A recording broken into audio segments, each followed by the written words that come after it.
नमस्कार, स्वागत है आपका एनएमएफ न्यूज में। मैं हूं आपके साथ शबनम। मेरठ में योगी आदित्यनाथ के बुलडोजर ने धड़ाधड़ एक्शन लिया है और शास्त्री नगर की 22 से ज्यादा दुकानों को, कॉम्प्लेक्स की दुकानों को मिट्टी में मिला दिया है। बताया जा रहा है कि सुप्रीम कोर्ट का आदेश इस कॉम्प्लेक्स को तोड़ने का आया, जिसके बाद पहले नोटिस जारी किया गया, उसके बाद दुकानें खाली करवाकर बुलडोजर इन पर चलाया गया। लेकिन जिस दौरान बुलडोजर की कार्रवाई हुई, पूरे इलाके को छावनी में तब्दील कर दिया गया। कई थानों की पुलिस मौके पर तैनात रही, कोई बवाल ना हो जाए, कोई हंगामा ना छिड़ जाए, इसलिए वहां पर पुलिस फोर्स को तैनात किया गया। बुलडोजर कार्रवाई की गई, 22 से ज्यादा दुकानों को ढहाया गया। आरोप ये लग रहा है कि बड़ी कानूनी लड़ाई के बाद सुप्रीम कोर्ट ने इन दुकानों को ढहाने का फैसला लिया है, जिससे दुकानदार फूट फूट कर रोते नजर आए।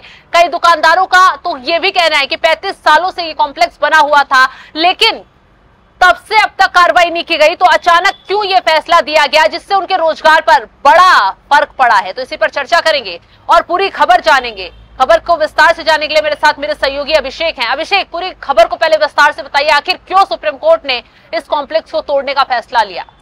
नहीं, सुप्रीम कोर्ट का आदेश है कि आप अवैध अतिक्रमण पर बने नहीं रह सकते हैं, और यहाँ भी हवाला सुप्रीम कोर्ट का ही दिया गया। दुकानदार ताला लगाकर अपनी दुकानों के बाहर बैठे रहे। देखिए, जिसकी आजीविका जाती है, जिसका रोजगार चिंता है, जो उसके ऊपर बीतती है, उसका अंदाजा शायद हम और आप नहीं लगा सकते, पुलिस बल भी नहीं लगा सकता, और शायद सुप्रीम कोर्ट भी नहीं लगा सकता है कि जो 30 साल से, 28 साल से, 35 साल से एक जगह पर रोजगार कर रहा है, अपने परिवार को चला रहा है, और अचानक से उसकी यहाँ पर बुलडोजर आए और उसको तोड़ दिया जाए। देखिए, यहाँ ये जीरो टॉलरेंस की जो बात करते हैं ना, उत्तर प्रदेश में जो कार्रवाई हो रही है और जो बिना भेदभाव के जो कार्रवाई होती है, उसका एक नजारा जरूर योगी आदित्यनाथ और उनके जो प्रशासन ने पेश करने की कोशिश की। जिस तरीके से आरोप लगाया जाता है कि कोई भी दंगा फसाद होता है तो मुसलमानों के घरों के ऊपर बुलडोजर चलाया जाता है, उनकी दुकानों पर बुलडोजर चलाया जाता है, लेकिन वैसा नहीं है। यहाँ ये बताया गया है, जो ये दुकानें तोड़ी गई हैं, उसमें बताया गया कि कोई भी हो जिसने भी अवैध अतिक्रमण किया होगा, उसे वो अवैध अतिक्रमण खाली करना होगा। आवास विकास की जमीन थी, आवासीय जमीन थी, ये प्लॉटिंग करने के लिए जमीन थी सरकारी, और उस पर प्लॉटिंग ही सरकार करवाएगी। तो ये बहुत अच्छा उदाहरण मेरे हिसाब से जो है शासन प्रशासन का पेश किया गया है। यहाँ ये खड़ा होता है कि जब 35 सालों से ये कॉम्प्लेक्स बना था, दुकानें चल रही थी, तो क्यों अचानक सुप्रीम कोर्ट को ये आदेश देना पड़ गया? हालांकि उन लोगों को राहत भी दी जा सकती थी, उन्हें और कुछ फैसला भी इस मामले में सुनाया जा सकता था। दुकानदारों का कहना है कि सीधे तौर पर हमारे रोजगार पर प्रहार है, दुकानदार रो रहे हैं फूट फूट कर, लेकिन सुप्रीम कोर्ट ने सीधा कह दिया है कि यहाँ पर ये दुकानें नहीं रहेंगी। हालांकि 2024 में ही ध्वस्तीकरण का फैसला कोर्ट की तरफ से सुना दिया गया था। अब 10 महीने की कार्रवाई के बाद प्रशासन ने ये बुलडोजर चलाया है। देखिए, सरकारें जब बदलती है ना, तो यही दिक्कतें होती हैं। आपने देखा होगा हल्द्वानी में क्या कुछ हुआ था, जो बवाल हुआ था, कैसे मतलब सरकारी जगह पर, रेलवे की जगह पर कैसे मतलब एक बस्ती बस गई, हजारों लोगों की बस्ती बस गई। उनके पास बिजली का कनेक्शन भी था, उनके पास पानी का कनेक्शन भी था, उनके मंदिर भी वहां बने हुए थे, उनकी मस्जिदें भी वहां बनी हुई थी, उनके मदरसे भी वहां बने हुए थे, बच्चे भी वहां थे, सरकारी स्कूल भी वहां बने हुए थे। तो ऐसे में ये जगह कैसे अवैध हो गई? लेकिन जगह तो, अतिक्रमण तो अवैध है, क्योंकि जगह वो सरकारी है, सरकार ने परमिशन नहीं दी है। देखिए, जब लोकल लेवल के नेता होते हैं, विधायक हुआ, सांसद हुआ, या फिर पुलिस बल की वजह से, या फिर भ्रष्टाचार भी होता है, उसकी मदद से इन लोगों को यहाँ बसा दिया जाता है, और फिर आपका बिजली पानी के कनेक्शंस दे दिए जाते हैं, और इन लोगों को लगने लगता है कि ये जमीन उनकी हो गई है। हालांकि ऐसा नहीं होता है। यहाँ सरकारों को भी ऐसा देखना होगा। देखिए, यहाँ कोर्ट के फैसले का जो आपने जिक्र किया, हल्द्वानी का ही मैं दोबारा से एग्जाम्पल दूंगा। हल्द्वानी में जब सरकार ने उस जमीन को खाली करवाने की बात कही गई थी, तो सुप्रीम कोर्ट, यही सुप्रीम कोर्ट था, उसी ने ऑर्डर किया था कि पहले आप इन लोगों को बसाने का काम करेंगे, पहले इन्हें कहां बसाएंगे, उसके बाद इनके घरों को तोड़ा जाएगा। जिसका जो फैसला देखकर हालांकि हर कोई भौचक्का था कि अगर सुप्रीम कोर्ट के द्वारा ऐसा फैसला कैसे दिया जा सकता है, लेकिन यहां भी ऐसा फैसला दिया जा सकता था। यहाँ सुप्रीम कोर्ट का इस मामले में रोल नहीं है। सुप्रीम कोर्ट का इस मामले में सिर्फ इतना ही रोल है कि सुप्रीम कोर्ट ने आदेश दिया है कि अगर सरकारी जमीन पर आपने कोई भी कार्य किया हुआ है, कोई भी निर्माण बनाया हुआ है, तो प्रशासन उसे खाली करवा सकता है, और प्रशासन के ऊपर उसकी जिम्मेदारी भी है, और प्रशासन के ऊपर इसका अधिकार भी है।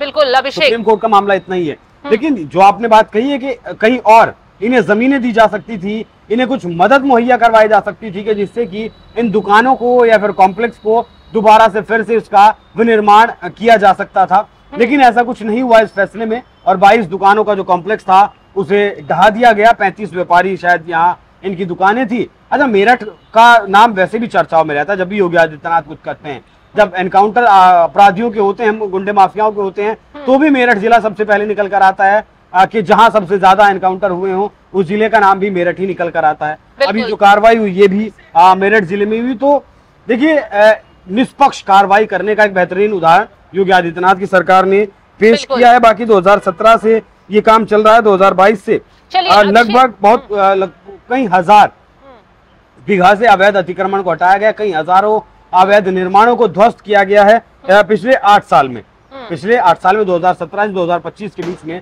जब से योगी आदित्यनाथ की सरकार आई है। चलिए, तो अभिषेक एक बार फुल स्क्रीन पूरी तस्वीरें दर्शकों को दिखाते हैं कि कैसे बुलडोजर कार्रवाई इस कॉम्प्लेक्स पर हुई है और 35 साल पुरानी ये 22 दुकानें ढहा दी गई हैं। मेरठ में 35 साल पुराने कॉम्प्लेक्स में बनी 22 दुकानें ढाई गई हैं। प्रशासन के बुलडोजर एक्शन से पहले कारोबारी अपनी दुकानों के सामने बैठकर फूट फूट कर रोने लगे। महिलाएं भावुक होकर बोली, मुझे आखिरी बार अपनी दुकानें देख लेने दीजिए। सुरक्षा कारणों से पुलिस ने उन्हें रोक लिया और अब उनका क्या होगा, ऐसा व्यापारी कहते नजर आ रहे हैं। कहां जाएंगे, किस तरह से अपना गुजारा करेंगे? इतने वर्ष से वो ये दुकानें चलाते हुए नजर आ रहे थे। आसपास भीड़ इकट्ठा हो गई। भीड़ को देखते हुए पुलिस ने पूरे इलाके में बैरिकेडिंग कर दी है। सुरक्षा के लिए कई थानों की फोर्स और पीएससी तैनात की गई है। एटीएस के ड्रोन से हर गतिविधि पर नजर रखी जा रही है। ये कार्रवाई सुप्रीम कोर्ट के आदेश पर हुई है। कॉम्प्लेक्स 188 वर्ग मीटर में बना ये जमीन काजीपुर के वीर सिंह को आवास के लिए आवंटित हुई थी। हालांकि 1990 में विनोद अरोड़ा नाम के व्यक्ति ने पावर ऑफ अटॉर्नी का इस्तेमाल कर यहां अवैध रूप से कॉम्प्लेक्स बनवा दिया था। इसके बाद मामला सुप्रीम कोर्ट तक पहुंचता है। कोर्ट ने 17 दिसंबर 2024 को आदेश दिया था कि इस कॉम्प्लेक्स को 3 महीने के भीतर खाली करवाया जाए और आवास विकास परिषद के तहत ध्वस्त कर दिया जाए। उसके बाद ये कार्रवाई की गई है और भारी संख्या में पुलिस फोर्स मौके पर तैनात है। लोग रोते बिलखते हुए इस मामले में नजर आ रहे हैं। सेंट्रल मार्केट में अंतिम समय में कई कारोबारी और उनके परिवार अपनी दुकानें देखना चाहते थे, लेकिन पुलिस ने सुरक्षा कारणों से उन्हें अंदर जाने नहीं दिया। दुकानदार और उनके परिवार रोते हुए भावुक अपील कर रहे थे कि उनकी दुकानें अब नहीं बची हैं, लेकिन कम से कम आखिरी बार तो ये दुकानें देख लेने दीजिए। आवास विकास परिषद की टीम दुकानों का फाइनल सर्वे किया उसने। टीम दुकानों की वीडियोग्राफी भी की गई टीम के जरिए और फिर उसके बाद दुकानों को पूरी तरह से खाली करवाकर ध्वस्त कर दिया गया। बता दें 120 पुलिसकर्मियों की ड्यूटी लगाई गई है।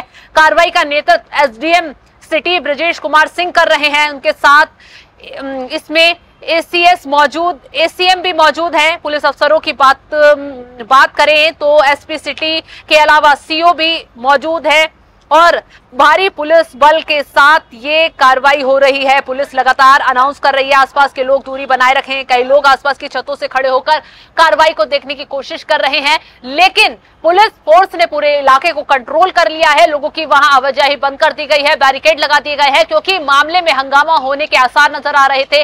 लोग लगातार इस चीज का विरोध कर रहे थे। फिलहाल बुलडोजर एक्शन उत्तर प्रदेश में लगातार जारी है। जहां भी अवैध कब्जे हैं, जहां भी अवैध निर्माण है, जहां भी दंगई या बवाली पाए जा रहे हैं, उनके अवैध कब्जों को भी खंगाला जा रहा है और एक्शन लगातार बुलडोजर से लिया जा रहा है। फिलहाल इस खबर को लेकर आप क्या राय रखते हैं, कमेंट बॉक्स में जरूर बताइएगा। तमाम बड़ी खबरों की अपडेट के लिए आप हमारे साथ जुड़े रहें। नमस्कार।